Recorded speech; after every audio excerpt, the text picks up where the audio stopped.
ଭଗବାନ ଆପଣଙ୍କ ଘରେ ବାସ କରୁଥିଲେ ଦେଇଥାନ୍ତି ଏହି 10ଟି ସଂକେତ। କଣ ଆପଣଙ୍କୁ ଏହି ସବୁ ସଂକେତ ମିଳୁଛି କି ଦର୍ଶକ ବନ୍ଧୁ?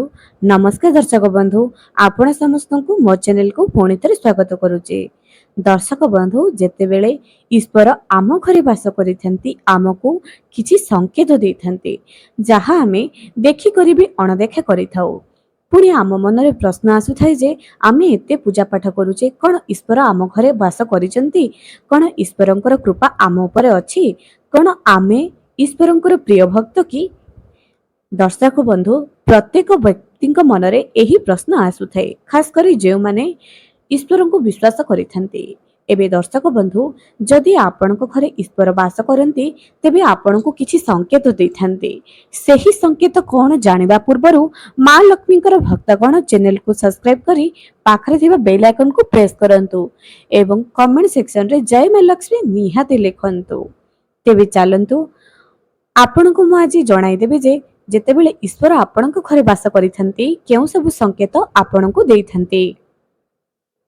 ଦର୍ଶକ ବନ୍ଧୁ, ଆମେ ସମସ୍ତେ ପୂଜା କରୁଛେ, ମନର ଶାନ୍ତି ପାଇଁ ହେଉ କିମ୍ବା ଆମର ମନସ୍କାମନା ପୂର୍ଣ୍ଣ ପାଇଁ ହେଉ ପୂଜା ତ କରିଥାଏ। ଜାଣି ରଖନ୍ତୁ, ପ୍ରଥମ ଜିନିଷ, ଯଦି ଈଶ୍ୱର ଆପଣଙ୍କ ଘରେ ବାସ କରୁଥାନ୍ତି, ଈଶ୍ୱର ଆପଣଙ୍କର ପୂଜାକୁ ସ୍ୱୀକାର କରିଥାନ୍ତି, ତେବେ ପ୍ରଥମେ ଆପଣ ଦୁଃଖ ପାଇବେ। ଆପଣଙ୍କ ଚଲା ପଥରେ ଏତେ ସାରା କଷ୍ଟ ଆସିବ ଯେ ଏତେ କଷ୍ଟ ଆସିବ ଆପଣ ନିଜେ ବି ଭାବି ପାରିବେ ନାହିଁ ଯେ ପ୍ରକୃତରେ ଆପଣ ବର୍ତ୍ତମାନ କଣ କରିବେ। ନିଜେ ଅସହାୟ ହୋଇଯିବେ, କଣ କରିବେ? ଏମିତି ଆପଣଙ୍କ ମନରେ ବାରମ୍ବାର ପ୍ରଶ୍ନ ଆସିବ, କଣ କରିବେ? ଏହି ପରିସ୍ଥିତିରୁ ଆପଣ କିପରି ସାମ୍ନା କରିବେ, କିପରି ବାହାରିବେ? ପ୍ରଥମ ଜିନିଷ, ଯଦି ଈଶ୍ୱର ଆପଣଙ୍କ ଘରେ ବାସ କରିଥାନ୍ତି, ଏହି ସଂକେତ ଯାହାକୁ ବି ମିଳୁଛି ନିଜକୁ ଭାଗ୍ୟବାନ ମନେ କରନ୍ତୁ। ହଜାର ହଜାର ଲୋକ ଭିତରେ ଆପଣ ହେଉଛନ୍ତି ସେହି ଗୋଟାଏ ମଣିଷ ଯାହାକୁ ଈଶ୍ୱର ଭଲ କରି ବାଛିବା ପୂର୍ବରୁ, ଗୋଟେ ଭଲ ମଣିଷ କରି ଗଢିବା ପୂର୍ବରୁ ପ୍ରଥମେ ପରୀକ୍ଷା କରୁଛନ୍ତି। ଯେପରି ସୁନା ତିଆରି କରିବା ବେଳେ ବଣିଆ ତାକୁ ନିଆଁରେ ଭଲ ଭାବରେ ତାକୁ ସେକିଥାଏ।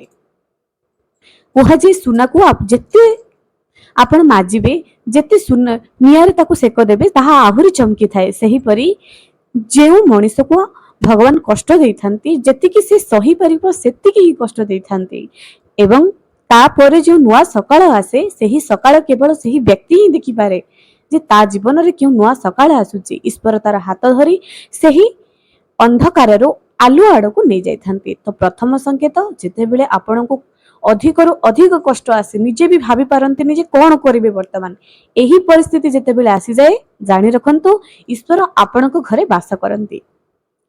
ଦ୍ୱିତୀୟ ସଂକେତ, ଆପଣ ଗୋଟେ ଅଲଗା ପ୍ରକାରର ସୁଗନ୍ଧ ଆପଣ ପାଇବେ। ଆପଣଙ୍କର କେତେବେଳେ ସମସ୍ତଙ୍କୁ ଏହି ସୁଗନ୍ଧ ଆସିବ ନାହିଁ। ଯିଏ କି ପୂଜା ପାଠ କରୁଥିବ, ଯାହାର ଭଗବାନଙ୍କ ଉପରେ ବିଶ୍ୱାସ ଥିବ, ତାଙ୍କ ଘରୁ ଗୋଟେ ଅଜୀବ ପ୍ରକାରର ସୁଗନ୍ଧ ଆସିବ। ନା ତାହା ଧୂପକାଠିରୁ ପାଇବେ, ନା ଝୁଣାରୁ ପାଇବେ, ନା କୌଣସି ଅଗରବତୀରୁ ପାଇବେ। ଗୋଟେ ସୁଗନ୍ଧ, ଛୋଟିଆ ସୁଗନ୍ଧଟିଏ ଆସିଯିବ। ତୃତୀୟ ସଂକେତ, ଯେତେବେଳେ ଈଶ୍ୱର ଆପଣଙ୍କ ଘରେ ବାସ କରନ୍ତି, ଆପଣ ପୂଜା କରୁଥିବେ, ଆପଣଙ୍କର ଦାଣ୍ଡ ପାଖକୁ କେହି ଭିକ୍ଷୁକ ଆସିଯିବ, କିମ୍ବା ଗାଈ ଆସିଯିବ, କିମ୍ବା ଅନ୍ୟ ଛୋଟ ଛୁଆ ଆସିଯିବେ ଆପେ ଆପେ। ଅନ୍ୟ କୌଣସି ପଶୁ ପକ୍ଷୀ ବି ଆପଣଙ୍କ ଘର ଆଡକୁ ଆସିଯିବେ।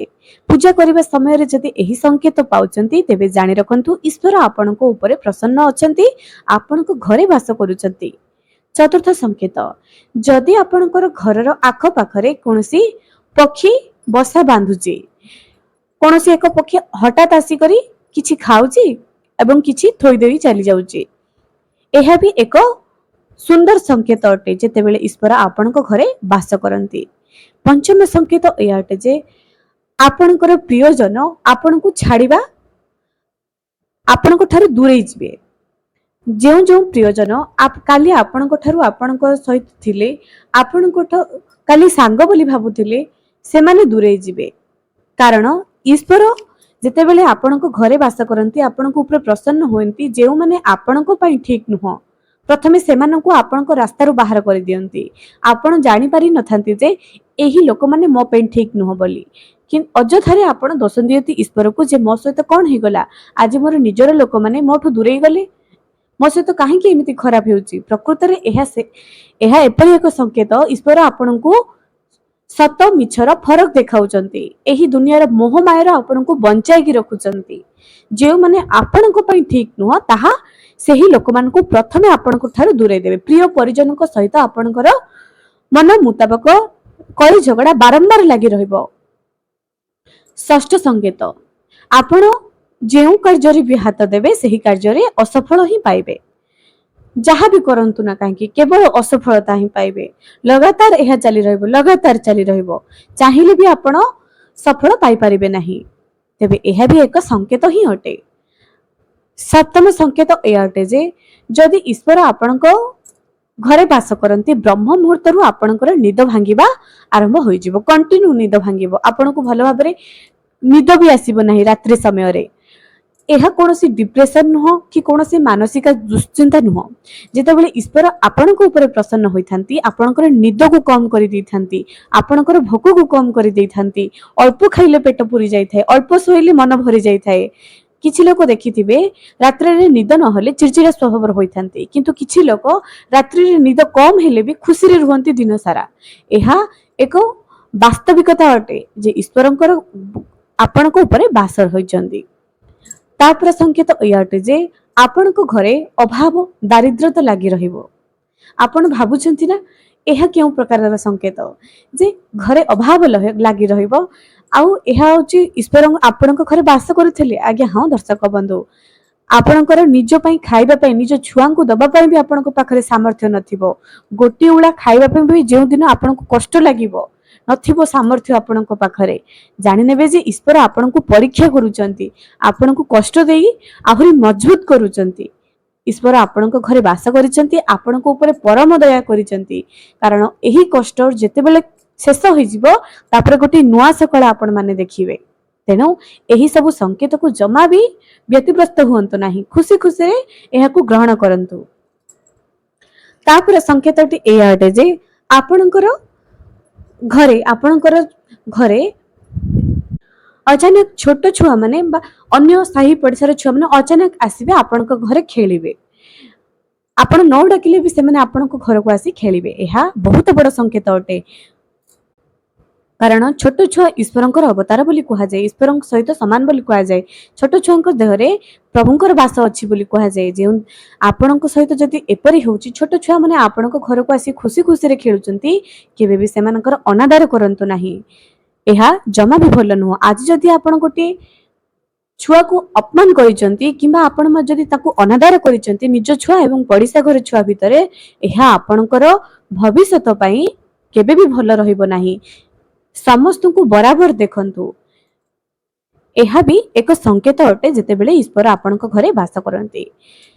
ତାପରେ ସଂକେତ ଏହା ଅଟେ ଯେ ଯେତେବେଳେ ଈଶ୍ୱର ଆପଣଙ୍କ ଘରେ ବାସ କରନ୍ତି ଆପଣ ଡିପ୍ରେସନକୁ ଚାଲିଯିବେ। ଭାବି ବି ପାରିବେ ନାହିଁ ଯେ ଏବେ କେଉଁ ପରିସ୍ଥିତି ମୋ ସାମ୍ନାକୁ ଆସିବ, ମୁଁ କେମିତି ହ୍ୟାଣ୍ଡେଲ କରିବି।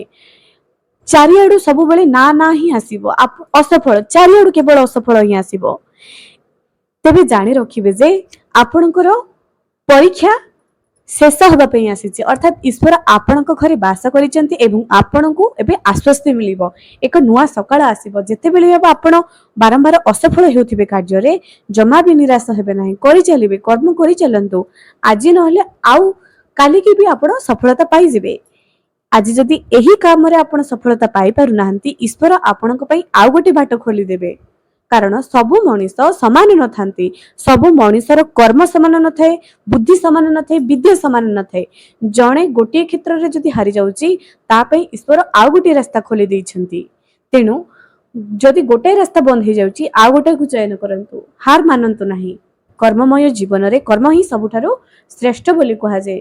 ଦର୍ଶକ ବନ୍ଧୁ, ଯେତେବେଳେ ଆପଣଙ୍କ ଜୀବନରେ ଦୁଃଖ ଚରମ ସୀମାରେ ପହଞ୍ଚି ଯାଉଛି, ଯେତେବେଳେ ଆପଣଙ୍କୁ ଅସଫଳ ହେଉଛନ୍ତି, କିଛି କରନ୍ତୁ ନାହିଁ। ଦେବଦେବ ମହାଦେବଙ୍କ ମନ୍ଦିରକୁ ଯାଆନ୍ତୁ, ନିଜ ଘରୁ ଗୋଟାଏ ଲୋଟା ଜଳ ଧରିକି ଯାଆନ୍ତୁ, ମହାଦେବଙ୍କ ଲିଙ୍ଗରେ ଚଢାଇବା ପ୍ରାରମ୍ଭ କରିଦିଅନ୍ତୁ, କଣ୍ଟିନ୍ୟୁ ଯାଆନ୍ତୁ ଏବଂ ଯେଉଁ ଜଳ ଚଢାଇଥିବେ ସେହି ପାଦୁକାକୁ ନିଜ ଘରକୁ ଆଣନ୍ତୁ, ଘରର ଚାରିପଟେ ସିଞ୍ଚନ କରନ୍ତୁ, କଣ୍ଟିନ୍ୟୁ ଏହିପରି କରନ୍ତୁ। 3 ମାସ ଭିତରେ ଆପଣଙ୍କର ଭାଗ୍ୟରେ ନିଶ୍ଚୟ ଉନ୍ନତି ଆସିବ।